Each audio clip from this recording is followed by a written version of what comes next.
माननीय supreme court ने आज महाराष्ट्र के मामले में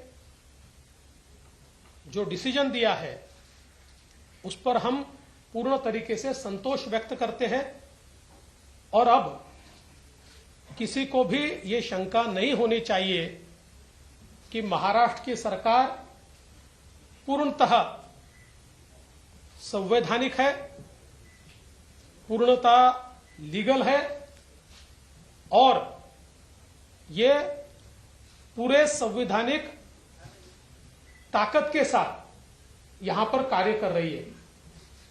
जो ऑनरेबल सुप्रीम कोर्ट ने आदेश दिए हैं उसमें से चंद मुद्दे ये मैं ऐसा मानता हूं कि बहुत महत्वपूर्ण है।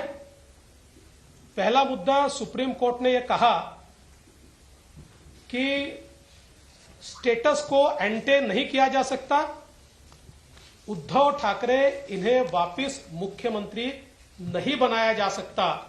जो उन्होंने मांग की थी उनके पिटीशन में, यह बहुत स्पष्ट रूप से उच्चतम न्यायालय ने कहा है। दूसरा, उच्चतम न्यायालय ने यह कहा है कि डिस्क्वालिफिकेशन पिटीशन का फैसला ये स्पीकर करेंगे, ये फैसला सुप्रीम कोर्ट नहीं करेगा।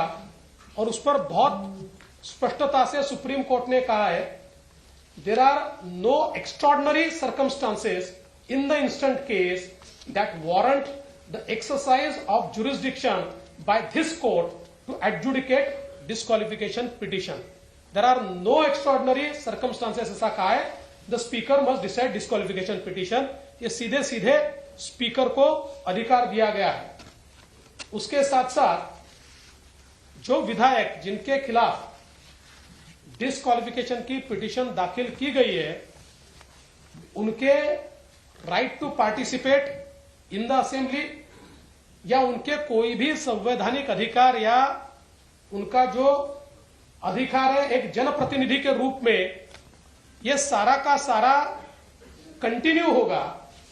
इसमें डिस्क्वालिफिकेशन पिटीशन से कोई बाधा नहीं आएगी, ऐसा भी बहुत स्पष्ट रूप से इस ऑर्डर में कहा गया है। इसके साथ साथ एक और बहुत महत्वपूर्ण चीज है जो इस ऑर्डर में कही गई है कि इलेक्शन कमीशन का जो अधिकार है, उस अधिकार को बहुत स्पष्ट रूप से कहा गया है कि वो अधिकार distinct and different from the proceedings of disqualification in front of speaker. इसका मतलब यह है कि स्पीकर के सामने जो भी डिस्क्वालिफिकेशन पिटीशन के प्रोसीडिंग्स चल रहे हैं उसका, क्योंकि शिवसेना ने मांग की थी कि चूंकि ये प्रोसीडिंग चल रहे हैं तो आप इलेक्शन कमीशन को रोकिए और उनको निर्णय मत लेने दीजिए, लेकिन आज सुप्रीम कोर्ट ने स्पष्ट कर दिया कि इलेक्शन कमीशन को यह पूर्ण अधिकार है।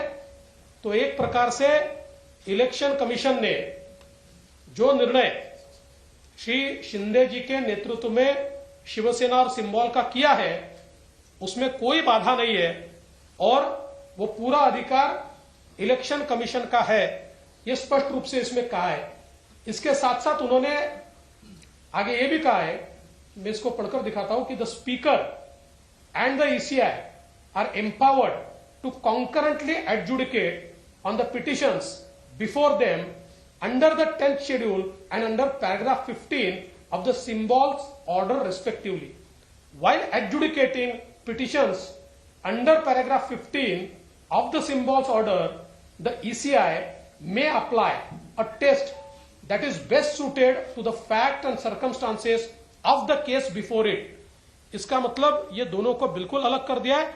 फैक्ट्स एंड सर्कमस्टांसेस पे वो निर्णय ले सकते हैं, उन्होंने निर्णय ले लिया है।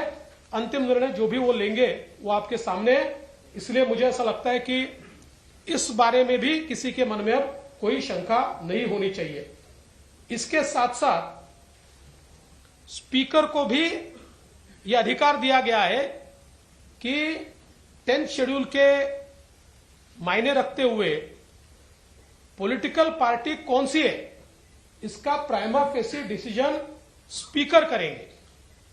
और बहुत स्पष्ट रूप से कहा है, the speaker would prima facie determine who the political party is for the purpose of adjudicating disqualification petitions under paragraph 2(1) of the 10th schedule where 2 or more factions claim to be that political party।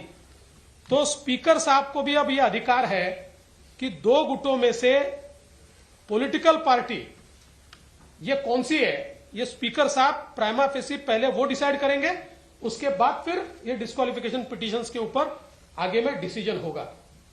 इसके साथ साथ एक और चीज बहुत स्पष्ट रूप से सुप्रीम कोर्ट ने कही है, the governor was justified in inviting mister Shinde to form the government. इसका मतलब यह है कि सुप्रीम कोर्ट बहुत स्पष्टता से कहता है कि गवर्नर साहब ने शिंदे जी को मुख्यमंत्री पद की शपथ लेने का जो न्योता दिया वो सही है।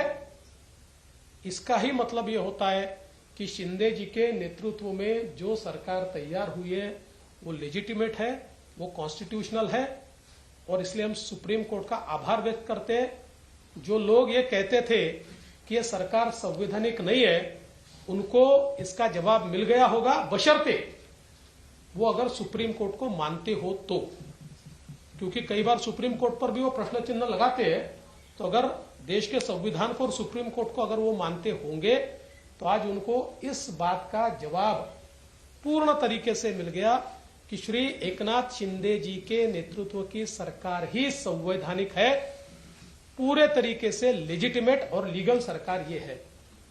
आज उद्धव ठाकरे जी नीतीश कुमार जी के साथ एक पत्रकार वार्ता साझा कर रहे थे और उस वार्ता में उन्होंने ये कहा कि मैंने नैतिकता के आधार पर इस्तीफा दिया था।